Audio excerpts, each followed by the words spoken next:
Hey guys, welcome to Brit Indians. I'm Joshua. In this video, we are going to look into the most important topic, which is the recession in the UK. So many people are asking me like, what is happening in the UK? Like, how is the situation here? Like, how does this recession affect the international students? So in this video, we are going to look into the recession and the inflation in the UK, and also how it will affect the international students coming to the UK. So let's get into the video. So it's time for our video sponsors. So this video is sponsored by AmberStudents. So most of the people will know who AmberStudents are. AmberStudents are top student accommodation providers in the UK. They offer reliable, safe and cheap accommodations to the students. They have 100% verified listings and it's relatively fast and easy to book with them. All their accommodations are located in the city center or town center, and it's very close to the university. They provide a wide range of large ensuite rooms and studio rooms to the students. They provide end-to-end support from choosing an accommodation, booking it, and all the paperwork required for that. So you don't have to worry about anything. And without any delay, click the link in the description and register with AmberStudent. One of the agent will get in touch with you within 24 hours and help you with your accommodation. 2 months back, the Bank of England forecasted that the UK economy will enter into a recession starting from the end of this year till end of next year 2023. So why this sudden recession? Russia's invasion of Ukraine has actually led to this. Also now Russia's restrictions to gas supply has affected Europe countries, especially UK. So this is leading to a recession which is more than a year long and an inflation of about 13%. So this is what the Bank of England has predicted. So let's see what does this prediction say. First is spike in inflation.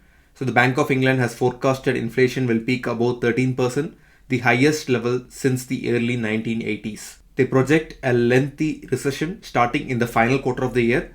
This will be as long as the one in 2008 and as bad as the 1990 financial crisis. And finally, fall in household incomes. Now let's see how this inflation and recession will affect the international students in the UK and the new students coming to the UK. First, let's see how the recession can affect the international students.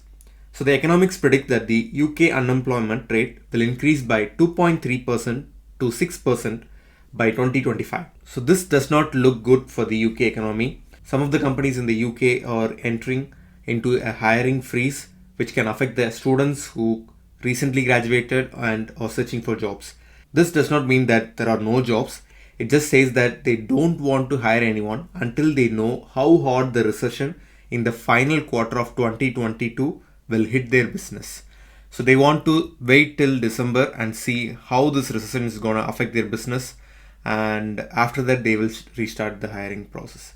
But still there are more companies who are hiring international students and also people here, but there are some companies who are going into this hiring freeze. Now let's see how the inflation affects the international students. So the energy bills have increased in the UK, which led to increasing in the rental prices. The fuel price increase has led to increase in transportation cost. This will affect everyone in the UK and students coming to the UK. So the supermarkets, the goods, everything, the prices have increased. So this has actually increased the cost of living in the overall UK. So if you have estimated for something for your cost of living, let's say in 2020 or 2021, so this year onwards, it will be at least 1.5% more than what you have estimated. Finally, you will have a question in your mind, like, should you come to UK? Will you get a job? So I would advise for the international students coming in 2023 January or 2023 September, wait and see how the recession goes. And if you are in a very good position and if you are earning a good salary in India, then postpone your master's dream maybe a year or two and see how the recession is going in the UK.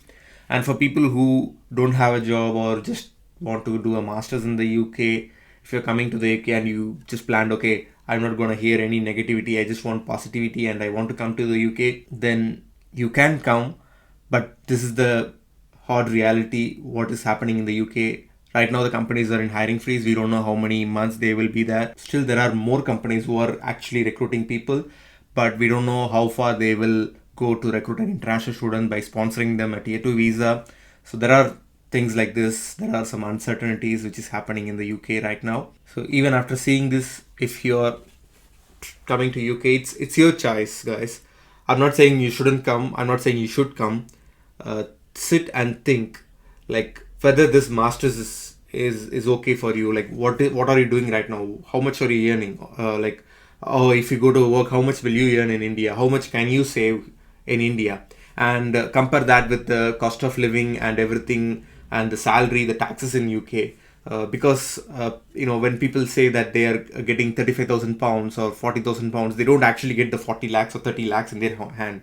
There is 20% tax here for that, and after that, what you get in your hand is like maybe 2 lakhs per month or 2.5 lakhs per month, and then you have 1 lakh or 1.5 lakhs of expense for your rent, your car, and your yourself. And what you save in the end is like maybe 50,000, 60,000 rupees per month. I'm saying this for the Indian, so I'm let's say for overall as an international crowd, you save like 600, 500 pounds per month. So is that okay for you? Like, is that what you need? So can't you save that 50,000, 60,000 or 500 pounds, 600 pounds in your country? Think about it, and then proceed for your masters and think about coming to the UK. If you are in a good job in your country, if you are earning very well, if you are getting a good offer in another company, just think about it, compare the things, compare the positivity, compare the negative things, and then make a decision. This is what I can say right now. We don't know what is going to happen in the future. We don't know how this recession will be. The prediction says that it's worse. It's worse than the 2008 one. So we don't know how bad it will impact the economy. So we have to wait and see. I hope this video is useful for you. If you like the video, hit the like button, share the video, and subscribe to the channel. We will meet in the next video. Until then, goodbye. Cheers.